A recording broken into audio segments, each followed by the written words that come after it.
Welcome to MBTV news. Medical కాలేజీల ప్రైవేటీకరణకు వ్యతిరేకంగా వైఎస్ఆర్సీపీ కోటి సంతకాల సేకరణ ప్రజా ఉద్యమంలో భాగంగా రాజంపేటలో ఆర్ఎండ్బి బంగ్లా నుండి సబ్ కలెక్టర్ కార్యాలయం వరకు భారీ ర్యాలీ నిర్వహించారు. ఈ ర్యాలీకి వైసీపీ రాజ్యసభ సభ్యులు మేడ Raghunath Reddy, Rajampet MLA Akepati Amarnath Reddy, municipal chairman పోలి శ్రీనివాసులు రెడ్డి పాల్గొని సబ్ కలెక్టర్ కార్యాలయం అధికారులకు విడతి పత్రం అందజేశారు. ఈ సందర్భంగా మేడ రఘునాథ్ రెడ్డి మరియు ఆకేపాటి అమర్నాథ్ రెడ్డి మాట్లాడుతూ వైసీపీ హయాంలో ముఖ్యమంత్రి జగన్మోహన్ రెడ్డి 17 మెడికల్ కాలేజీలకు గాను 8,000 కోట్ల రూపాయలు మంజూరు చేసి 50% పనులు పూర్తి చేశామన్నారు. తర్వాత వచ్చిన టీడీపీ ప్రభుత్వం ముఖ్యమంత్రి చంద్రబాబు మెడికల్ కాలేజీలను ప్రైవేటీకరణం చేయడం అన్యాయమని అన్నారు.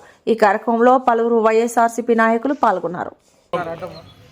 భారతదేశంలో ఎక్కడా లేని విధంగా 17 మెడికల్ కాలేజీలు శాంక్షన్ చేయించిన ఘనత జగన్మోహన్ రెడ్డి గారి. ఈ భారతదేశంలో స్వతంత్రం వచ్చిన దగ్గర నుంచి కూడా రాష్ట్రంలో 12 మెడికల్ కాలేజీలు ఉన్నాయి. దానిలో ఆ రోజుల్లో దివంగత నేత రాజశేఖర రెడ్డి గారు 3 కాలేజీలు ఆ రోజుల్లో ఆయన శాంక్షన్ చేస్తే, తర్వాత చంద్రబాబు నాయుడు గారు దాదాపు 2-3 సార్లు ముఖ్యమంత్రిగా చేశాడు. ఆయన ఒక్క మెడికల్ కాలేజీ తెచ్చిన దాఖలాలు కూడా లేవు. తర్వాత జగన్మోహన్ రెడ్డి గారు అధికారంలోకి వచ్చిన తర్వాత 5 సంవత్సరాల కాలంలో 17 మెడికల్ కాలేజీలు శాంక్షన్ చేయించడం జరిగింది. ఎందుకంటే అది ప్రజాధనంతో, అది పేద బడుగు బలహీన వర్గాలు అందరూ కూడా మెడిసిన్ చదవాలి, మెడిసిన్ కోట్ల రూపాయలతో ప్రైవేట్ కాలేజీలో ఖర్చు అవుతుంది అనే ఆలోచనతో ఆయన 17 మెడికల్ జిల్లాకు 17 మెడికల్ కాలేజీ శాంక్షన్ చేస్తే, ఈ చంద్రబాబు నాయుడు గారు ఈరోజు ప్రైవేటీకరణ చేయాలని అనుకుని దుర్మార్గమైన చర్య. ఒక మెడికల్ కాలేజ్ అనేది ఒక కాలేజీ విద్య కాదు, దాదాపు ఒక పెద్ద హాస్పిటల్ వస్తుంది ప్రతి జిల్లాకు. దాంట్లో పేదవారికి అందరికీ కూడా ఉచితంగా వైద్యం అందుతుంది. ఏదైనా ప్రైవేట్ నీకు హాస్పిటల్స్ పోవాలంటే వేలాది రూపాయలు ఖర్చు అవుతుంది. అలాంటిది ప్రతి వాడికి కూడా వైద్యాన్ని అందించాలనే ఆలోచన, విద్యను అందించాలనే ఆలోచనతో శాంక్షన్ చేస్తే, ఈరోజు ఏదైనా ఒక ప్రభుత్వం వాళ్ళ అధికారంలో ఉన్నప్పుడు ప్రజాధనంతో ఏదైనా ఒక మంచి పని చేస్తే, అదేమైనా పొరపాటున ఆ ప్రభుత్వం దిగిపోయినప్పుడు మళ్ళా వేరే ప్రభుత్వం అధికారంలోకి వచ్చినప్పుడు నిజంగా అది పూర్తి చేయాల్సిన బాధ్యత ఆ ప్రభుత్వంపై ఉంటుంది. కానీ ఈ ప్రభుత్వం కేవలం ఈరోజు వాళ్ళ బినామీల కోసం దీన్ని ప్రైవేటైజేషన్ చేయాలని, ఎందుకంటే చైతన్య కావచ్చు, నారాయణ కావచ్చు, ప్రైవేట్ హాస్పిటల్స్ అంతా కూడా చంద్రబాబు నాయుడు బినామీలు. వాళ్ళు కేవలం వాళ్ళ ధారాదత్తం చేయాలని కూడా దుర్మార్గమైన చర్య. ఇది వైఎస్ఆర్ కాంగ్రెస్ పార్టీ తీవ్రంగా ఖండిస్తూ ఉంది. ఇది ఒక ఉద్యమం మాదిరి చేస్తూ ఉంది. కోటి సంతకాల సేకరణ ఈరోజు ప్రజానీకం అంతా కూడా తండోపతండాలుగా వస్తున్నారు. ఈరోజు జగన్మోహన్ రెడ్డి గారి నాయకత్వం మళ్ళా కావాలని ఈరోజు కోరుకుంటున్నారు ఈ రాష్ట్ర ప్రజానీకం అంతా. తప్పకుండా ఈ ప్రైవేటీకరణను దాన్ని ఆపే వరకు కూడా ఈ రాష్ట్రంలో ఈ ఉద్యమం కొనసాగుతుంది. దాన్ని ప్రభుత్వమే నిర్వహించాలా అని డిమాండ్ చేస్తున్నాం. ఈరోజు ఇక్కడ ఆర్డీఓ ఆఫీసులో వినతి పత్రం ఇవ్వడానికి కూడా రావడం జరిగింది. ఈరోజు నిజంగా తప్పకుండా ఆపేదానికి శాయశక్తుల వైఎస్ఆర్ కాంగ్రెస్ పార్టీ చేసిన ఈ వైఎస్ఆర్ పార్టీ జగన్మోహన్ రెడ్డి గారి పిలుపు మేరకు ఈ కోటి సంతకాల ఉద్యమం ఒక వైసీపీ పార్టీ కోసం కాదు మేము చేస్తున్నది. పేదలు ప్రజల కోసం చేస్తున్నాం, ప్రజల సంక్షేమం కోసం చేస్తున్నాం.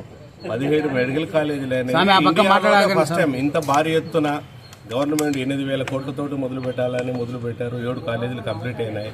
3,500 కోట్లు ఖర్చు పెట్టడం జరిగింది. ఇంకా కేవలం 5,000 కోట్లు ఖర్చు పెడితే 17 మెడికల్ కాలేజీలు, ఒక్కొక్క మెడికల్ కాలేజీలు 600 బెడ్లు వస్తాయి.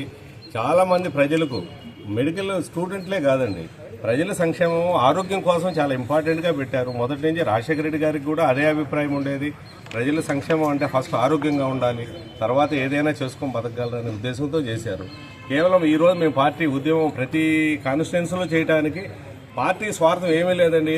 ఓన్లీ ప్రజల సంక్షేమం కోసం, ఒక ప్రైవేటైజ్ చేయకూడదు, పెద్దలకు సంపద సృష్టించాలని ఇప్పుడున్న గవర్నమెంట్ కొందరు పెద్దల కోసం చేస్తుంది. ఇది చాలా దుర్మార్గం. నేను చంద్రబాబు నాయుడు గారికి విజ్ఞప్తి చేస్తున్నా, దయించి ఇది విరమించండి. ఇలాంటి ప్రజల వ్యతిరేకమైన ప్రోగ్రామ్స్ ఏది చేయొద్దండి. గత గవర్నమెంట్ చాలా ప్రజల సంక్షేమం కోసం మంచి హృదయంతో చేశారు. మీరు 1,00,000 కోట్లు పెట్టి అమరావతి కడుతున్నారు, 2 లక్షల చిల్లర కోట్లు అప్పు తీసుకొచ్చారండి. కేవలం 5,000 కోట్లు పెడితే మిగతా 12 కాలేజీలు కంప్లీట్ అవుతాయి. దయించి ప్రజల కోసం, ప్రజల పక్షాన మాట్లాడండి. మేమందరం ప్రజల పక్షం కోసం చేస్తున్నాం. ఇది కోటి సంతకాలతో పూర్తి చేసుకొని మేము గవర్నర్ గారిని కలుస్తాం జగన్మోహన్ రెడ్డి గారి ఆధ్వర్యంలో. అలానే ప్రెసిడెంట్ గారిని కూడా విన్నవించుకుంటాం. మేము అందరం ఎంపీలు వెళ్ళి, వైసీపీ పార్టీ ఎంపీలు వెళ్ళి, ఇది ప్రజల కోసమే చేస్తున్నాం, అందరూ సహకరించండి, మీడియా మిత్రులు కూడా మీరందరూ కూడా ఆలోచించండి, ప్రజల సంక్షేమం కోసమే ఇది. మా పార్టీ ఎలాంటి స్వార్థము లేదు, నిస్వార్థంగా చేస్తున్నాం. అందుకే ప్రజలు కానీ, మహిళలు కానీ, స్టూడెంట్లు కానీ, యూత్ కూడా చాలా ఆలోచిస్తున్నారు. నమస్తే, థ్యాంక్ యూ. మీడియా మిత్రులకు నా ధన్యవాదాలు. ఆర్డీఓ ఆఫీస్ ఎదురుగా కోటి సంతకాల స్వీకరణలో ఈరోజు భారీగా ర్యాలీలో మా ఎంపీ రఘునాథ్ రెడ్డి గారు, మా ఎమ్మెల్యే అమర్నాథ్ రెడ్డి గారు అందరి ఆధ్వర్యంలో భారీగా 6 మండలాల నుంచి భారీ జనాలు వచ్చినారు. ప్రజల స్పందన బాగుంది, నాయకుల స్పందన బాగుంది. ఈ ఆరోగ్యశ్రీ లేకపోతే ప్రజలు ఏమైపోతామనే ధీమాతో ప్రతి ఒక్కరు ఇళ్లలోంచి తరలి వచ్చారు. కాబట్టి జగనన్న ఖచ్చితంగా 2027 కానీ 29 ఎలక్షన్ రావాలి. జగనన్న సీఎం ఉంటే ప్రజలు బాగుంటారు, ఆరోగ్యం ఉంటే మహాభాగ్యం అని. జగనన్న లేని లోటు ప్రజలకు చాలా ఇబ్బంది ఉంది. 17 మెడికల్లో ఈరోజు 5 పూర్తయినాయి, ఇంకా కొన్ని బ్యాలెన్స్ ఉన్నాయి, ఇంకా అవుతాయి. చంద్రబాబు గారికి ఒకటే చెప్తాను, మీరు సీఎం గారైనా, నేను ఒక మహిళను, సాధారణ మహిళ, నేను స్టేట్ మహిళా ప్రధాన కార్యదర్శిని. అయ్యా నీకు కొంచెమన్నా ఆలోచన లేదా? ప్రజలు రోడ్ల పాలైతే ఇబ్బంది, ఆరోగ్యం చెడిపోతే ఎట్టయ్యా? నువ్వు ప్రైవేట్ వాళ్ళకి అమ్మేసుకుంటే ఏ విధంగా? నీ ఇంట్లో ఆస్తులు ఏమన్నాయి? మెడికల్ కళాశాలలు కానీ, కాలేజీలు కానీ, విద్య కానీ అన్నీ మీరు ఈ మాదిరి ప్రైవేట్కి పెట్టకూడదని దయ ఉంచి చంద్రబాబు గారికి నా వినపం రాజేశ్వర రెడ్డిని చెప్తానా, ఇది ఇంతకైనా ఈ ఉద్యమాన్ని ఆపేయండి. ఇది ఆపేయకపోతే ప్రజలు కానీ, ఎమ్మెల్యేలు కానీ, ఎంపీలు కానీ, కార్యకర్తలు కానీ రోడ్ల మీదకి వచ్చి ర్యాలీలు, ధర్నాలు ఇంకా ప్రతి నిక్షణం చేస్తూ ఉంటారు. ప్రతి పేదవాడికి కావాలనేది ఆరోగ్యం. ఆ రోజు రాజశేఖర రెడ్డి గారు చెప్పింది ఆరోగ్యము, విద్య చెప్పినారు. అదేవిధంగా తండ్రి బాటలో తనయుడు జగన్మోహన్ రెడ్డి ఆరోగ్యం, విద్య కావాలని ఇప్పుడు ఆయన సొంత కోసం కాదు కదా, మన కోసం, మన ప్రజల కోసం కదా. దయ ఉంచి చంద్రబాబు గారు మీకు ఒకటే చెప్తున్నా మనవి రాజేశ్వర రెడ్డిగా, నువ్వు ఇట్లాంటివన్నీ ఆపేసి ప్రజలకు సూపర్ 6 హామీలు చేయండి. ఓటు వేపించుకొని మోసపూర్తి అబద్ధాలు చెప్పి పక్కన పెట్టి మెడికల్లో ఆరోగ్యం అనేది మహాభాగ్యము. ఆరోగ్యం కావాలి, ఆరోగ్యం ఉంటేనే మాకు ఖచ్చితంగా విద్య కావాలి. సూపర్ 6 హామీలు చేయండి, ప్రజల్లోకి వెళ్ళండి. అబద్ధాలు ఆడి ఈరోజు మీరు 2-4 కోట్లు పెట్టి రాయచోటికి ఇక్కడ అవసరం అండి. ఆ 4 కోట్లు ఉంటే ఆరోగ్యశ్రీ రాదా? ఈ ప్రైవేట్ కంపెనీలకు అమ్మడం ఎందుకు? ఇట్లాంటివన్నీ చెత్త పనులు చేయకుండా మీరు మంచిగా ప్రజలకు చేయాలని కోరుకుంటూ నా ఇదే విజ్ఞప్తి మా ఎమ్మెల్యేలకు, మా నాయకులకు, ప్రతి ఒక్కరికి కూడా పేరు పేరున ధన్యవాదాలు.